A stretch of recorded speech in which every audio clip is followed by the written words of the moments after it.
Happy republic day all of you. Welcome to think for tomorrow. आज हम बात करने वाले हैं सीमेंट सेक्टर के बारे में। एक्चुअली हुआ क्या था, रिसेंटली मैंने एक ट्वीट किया था ट्विटर पे, सॉरी एक्स पर, कि अभी जेके सीमेंट का जिस दिन रिजल्ट आया था उससे एक दिन पहले अल्ट्राटेक का रिजल्ट था। दोनों कंपनियों ने ब्लॉकबस्टर रिजल्ट दिया था। और ऐसा होता है क्वार्टरली रिजल्ट से ना चीज़ें बाहर आती हैं कि जब एक कंपनी अच्छी रिजल्ट देती है किसी सेक्टर की और जो मेजर कंपनी है जैसे अल्ट्राटेक लीडर है, इसमें कोई डाउट नहीं है, तो फिर उससे डिसाइड होता है या फिर पता लगने लगता है कि जो इस सेक्टर में है वो है कुछ। उसके बाद फिर 3-4 एसीसी, अंबुजा और इन भी सही रिजल्ट दिया इन्होंने। उसके बाद फिर कल एक इंटरेस्टिंग ब्लॉक डील हुआ था सोसाइटी जनरल के तरफ से। सोसाइटी जनरल को आप लोग सभी लोग जानते ही हैं, उनका बहुत ज़्यादा स्टेक है इंडियन मार्केट में, इक्विटी मार्केट में। उन्होंने कल एसीसी, अंबुजा, डालमिया भारत, जेके लक्ष्मी और ग्रासिम, इन 5 मेजर प्लेयर हैं जो सीमेंट के, इनमें मीनिंगफुल स्टेक लिया है। तो आज हम इस वीडियो में डिसाइड करेंगे, कंपैरेटिव एनालिसिस करेंगे पूरे सीमेंट सेक्टर के स्टॉक को। और इसके लिए हम सीधा आपको ले चलना चाहेंगे एक्सेल सीट पे। ये एक्सेल सीट है जिसे मैंने बाद में पीडीएफ में कन्वर्ट किया है। इसमें हमने क्या किया है, पहले कंपनी लिया है, फिर उसका मार्केट कैप नोट किया है, सेल्स नोट किया है, एनुअल सेल्स, और उसके बाद निकाला है market cap divided by sales ratio. उसके बाद हमने प्रॉफिट नोट किया है, फिर हमने उनके उधारी डेप्ट नोट किया है, फिर डेप्ट टू इक्विटी रेशियो नोट किया है, आरओसी लिखा है, पीई लिखा है, और हमने वहाँ पे उनकी कितनी होल्डिंग है, promoter plus institution plus mutual fund. मतलब एक्चुअली हमारा ये मतलब है कि इनका कितना फ्री फ्लोट, नहीं मतलब कितना फ्री फ्लोट है। जितना कम फ्री फ्लोट होगा उतना ही ज़्यादा स्टेबल कंपनी होती है।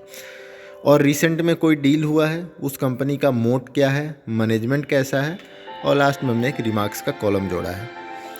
तो इन सब चीज़ों से हम एक पूरी कंपैरेटिव एनालिसिस आपको दिखाएंगे सीमेंट सेक्टर में कहाँ पे क्या करना है। सबसे पहले जो मैंने कलर कोडिंग किया है उसमें मैं आपको रेड वाले, जो रेड हॉरिजॉन्टल रो हैं उसके बारे में बताता हूँ कि इसे हमने पहले ही, मतलब जो लेवल 1 होता है वहीं पे हमने डिसाइड कर दिया कि इन्हें किसी हाल में नहीं लेना है, इन्हें अपने स्कैन लिस्ट से बाहर रखना है। उसका मेन रीज़न है, जैसे आप ग्रासिम देखिए, मार्केट कैप सही है जिस हिसाब से, उस हिसाब से इनका सेल भी है, 0.9x है market cap divide by sales. Profit भी है 11,000 करोड़ का, सबसे हाईएस्ट है पूरे सेक्टर में। 11,000 करोड़ किसी का प्रॉफिट नहीं है। लेकिन इनके ऊपर जो कर्जा है वो 1,30,000 करोड़ का है। मतलब जितना मार्केट कैप है उतना ही कर्जा है अप्रॉक्सीमेटली। तो हमने, बाकी सब चीज़ सही है, बस इसे एक चीज़ पे हमने इसे छोड़ दिया, नहीं लिया है, इनका पास डेप्ट बहुत ज़्यादा है। हालांकि ये भी सीमेंट सेक्टर जो एसेट हैवी इंडस्ट्री है, जहाँ पे कैपिटल इंटेंसिव सेक्टर है, वहाँ पे डेप्ट फाइनेंसिंग सही चीज़ है, कोई दिक्कत नहीं है, होना चाहिए। लेकिन बहुत ज़्यादा डेप्ट है, मार्केट कैप से ज़्यादा डेप्ट है। बाकी सब चीज़ सही है, और मैं इसको इसलिए नहीं लिया हूँ क्योंकि इनका डेप्ट ज़्यादा है। इसका मतलब ये नहीं कि ये रिटर्न नहीं देगा। ये स्टॉक मार्केट है ब्रो, कसिनो ही समझो, वहाँ पर कुछ भी हो सकता है। तो एक्चुअली हम क्या करते हैं, प्रोबेबिलिटी पे खेलते हैं। तो इस प्रोबेबिलिटी में मैंने इन्हें निकाला है। दूसरा है इंडिया सीमेंट और केशोराम इंडस्ट्री। इंडिया सीमेंट को तो मैंने लॉस पे और प्रोमोटर होल्डिंग उसके वजह से निकाल दिया है कम्प्लीटली।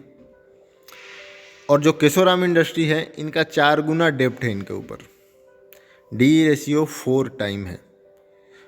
प्रोमोटर का भी प्लेज है। एक इसमें इम्पोर्टेंट और पॉजिटिव चीज़ है कि मॉर्गन स्टैनली का इसमें स्टेक है, दिसंबर में उन्होंने बाई किया है। लेकिन डेप्ट बहुत ज़्यादा है, इसलिए हमने इन्हें, और कंपनी लॉस मेकिंग है, हमने निकाल दिया। अगला जो है भीमा, ये रिसेंटली लिस्टेड कंपनी है, प्रमोटर भी अपना स्टेक बेच रहे हैं, और इनका भी अभी कुछ खास सेल वोल और प्रॉफिट है नहीं, डेप्ट भी थोड़ा ज़्यादा है। इस बेस पे हमने भीमा को भी निकाल दिया, भीमा सीमेंट को भी। तो पहले लेवल की जो स्कैनिंग था उसमें हमने 5 कंपनियों को निकाल दिया था। दूसरे लेवल की स्कैनिंग था जो मैंने येलो में आपको, हॉरिजॉन्टल जो रो है, उसमें हमने क्या निकाला है, किस बेस पे, वैल्यूएशन के बेस पे निकाला है। जैसे श्री सीमेंट है, इनमें मोट है, इको फ्रेंडली ग्लोबल ब्रांड है, एक्सपीरियंस मैनेजमेंट है, वो बरसों से यही काम कर रहे हैं, फ्री फ्लोट भी कम है। लेकिन वैल्यूएशन जो है ना, वो मार्केट कैप है 99,000, 1 लाख करोड़ के आसपास, और 17,000 करोड़ का इनका सेल है, मतलब 5.5x है। प्रॉफिट भी उतना अट्रैक्टिव नहीं है, तो वैल्यूएशन वाइज थोड़ा P55 का मिल रहा है, तो हमने इसे ड्रॉप कर दिया। सेम स्टोरी है आपका रैमको सीमेंट में, बिरला कॉप में। हालांकि इधर भी बहुत सारी पॉजिटिव चीज़ें हैं, सोसाइटी जनरल का स्टेक है, लेकिन हमें वैल्यूएशन कंफर्टेबल नहीं रहा। कोई 65 का है, कोई 70 का है। उसके बाद से आप आइए आंध्रा सीमेंट, शिवा सीमेंट, इनका तो सेल ही नहीं है, तो हमने इन्हें और वैल्यूएशन के आधार पर ड्रॉप कर दिया। सौराष्ट्र, विशाखा इंडस्ट्री, इनमें भी सौराष्ट्र में प्रोमोटर रिड्यूस कर रहे हैं अपना स्टेक, और विशाखा में है वैल्यूएशन 75 का हमें पी मिल रहा है, तो इस बेसिस पे हमने इन्हें ड्रॉप कर दिया। कतकतिया सीमेंट अगेन लॉस मेकिंग है और 500 का पी है, तो हमने उसे ड्रॉप कर दिया। इस तरह से टोटल हमने पहले लेवल के स्कैनिंग में 4 और दूसरे लेवल के स्कैनिंग में 3, 2, 5, 1, 6, यानी टोटल 10 कंपनियों को हमने ड्रॉप कर दिया। 10 कंपनियों के बाद जो हमारा फिल्टर्ड लिस्ट आता है वो आपका सेकंड पेज पर है। ये जो इसमें जितनी भी कंपनियां हैं 8, 10, इन सारी कंपनियों को आप अपने वॉच लिस्ट में रख सकते हो और अपने हिसाब से एनालिसिस करके स्टेक भी बढ़ा सकते हो। लेकिन उसमें भी जो हमने सेलेक्ट किया है एट द एंड गोल, जो हमारा मानना है, अल्ट्राटेक सब कुछ से सही है, कोई दिक्कत नहीं इनमें, लेकिन हमने इन्हें इसलिए नहीं लिया क्योंकि एक तो ये मार्केट लीडर है, 3 लाख करोड़ की कंपनी है, ये हमें डबल रिटर्न नहीं देगा। म्यूचुअल फंड टाइप का रिटर्न मिलेगा 10-15% का। तो आप अगर डिफेंसिव इन्वेस्टर हो, आपको ज़्यादा कुछ रिस्क लेना नहीं है, जॉब करते हो, आप अल्ट्राटेक को बाई करो, कोई दिक्कत नहीं है। मैंने उसे इस आधार पे छोड़ा है। डालमिया और जेके में हमें थोड़ी कुछ चीज़ें, जेके में थोड़ा कर्जा 5,000 करोड़ का इनके पास डेप्ट है, डालमिया में भी 5,000 करोड़ का इनका डेप्ट है, और भी थोड़ी कुछ दिक्कतें हमें मिली हैं। थोड़ा सा वैल्यूएशन भी 3x 3.5x ऐसे करके है। प्रिज्म जॉनसन में वही है, एसबीआई म्यूचुअल फंड का स्टेक है, लेकिन इनका पिछले साल लॉस रहा है, तो हमने उसे ड्रॉप कर दिया। सागर और संघी सीमेंट, उदयपुर सीमेंट में क्या है कि जेके लक्ष्मी का होल्डिंग है, तो जब मैं जेके लक्ष्मी को ही बाई कर रहा हूँ तो फिर अब उदयपुर को क्यों बाई करना, कुल मिलाकर वही कहानी है।